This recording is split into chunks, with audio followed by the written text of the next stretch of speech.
বিশ্বকাপ ফুটবলের গ্রুপ থেকে বিদায় নিয়েছে জর্ডান ও সাউথ কোরিয়া। নিজ নিজ দেশে ফিরে একদল উষ্ণ অভ্যর্থনা পেলেও অন্য দল ফিরেছে লজ্জা আর অপমানের বোঝা মাথায় নিয়ে।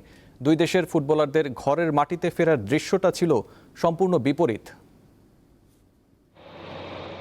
বিশ্বকাপের মঞ্চে এবারই প্রথম ইতিহাস গড়ে পা রাখে ওয়েস্ট এশিয়ার দেশ জর্ডান। গ্রুপ পর্ব থেকে বিদায় নিতে হয়েছে ঠিকই, কিন্তু মাঠের লড়াইয়ে তারা জয় করে নিয়েছে কোটি ভক্তের মন। মঙ্গলবার আম্মানের কুইন আলিয়া আন্তর্জাতিক বিমানবন্দরে দেশটি খেলোয়াড়দের বহন করা বিমান অবতরণ করে। এতে চারপাশে তৈরি হয় এক ভিন্ন উৎসবের আমেজ।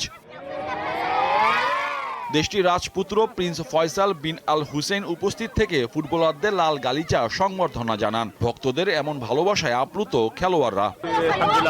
সমর্থকদের ভালোবাসাকে অন্তর থেকে সম্মান জানাই আমরা। ইচ্ছে ছিল বিশ্বকাপের মঞ্চে তাদের মুখে আরো বড় হাসি ফোটানোর। আর্জেন্টিনা, অস্ট্রিয়া এবং আলজেরিয়ার মতো কঠিন গ্রুপে পড়েও বুক চিতিয়ে লড়েছে জর্ডান। আলজেরিয়া কিংবা ডিফেন্ডিং চ্যাম্পিয়ন আর্জেন্টিনা বিপক্ষে মাত্র এক গোলে ব্যবধানে পিছিয়ে থাকা সবখানেই ছিল তাদের লড়াকু মানসিকতা। দেশটির ফুটবল অ্যাসোসিয়েশনের সহসভাপতি মারওয়ান জুমা মনে করেন, এই আত্মবিশ্বাসী আগামীতে তাদের পথ দেখাবে।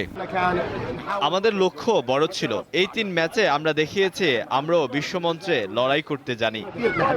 জর্ডানের উৎসবে বিপরীতে সাউথ কোরিয়া ইনচন বিমানবন্দরের চিত্রটা ছিল পুরো উল্টো। কোরিয়ান ফুটবল মৃত কিংবা হুং মিয়ং বো বিদায় হও এমন সব প্ল্যাকার্ড হাতে দুধ্বনিতে কেঁপে ওঠে বিমানবন্দর এলাকা। পরিস্থিতি নিয়ন্ত্রণে পুলিশকে তৈরি করতে হয় বিশেষ নিরাপত্তা বলয়। চেকিয়াকে 2-1 গোল ব্যবধানে হারিয়ে বিশ্বকাপ শুরু করলেও মেক্সিকো এবং সাউথ আফ্রিকার কাছে হেরে বিদায় নেয় এশিয়া দেশটি। এমন ভরাডুবি মেনে নিতে পারছেন না দেশটির সরকারও। ব্যর্থতার কারণ অনুসন্ধানে ক্রীড়া মন্ত্রণালয়কে নির্দেশ দিয়েছে দেশটির প্রেসিডেন্ট। মোহাম্মদ হাসিব, দীপ্ত স্পোর্টস।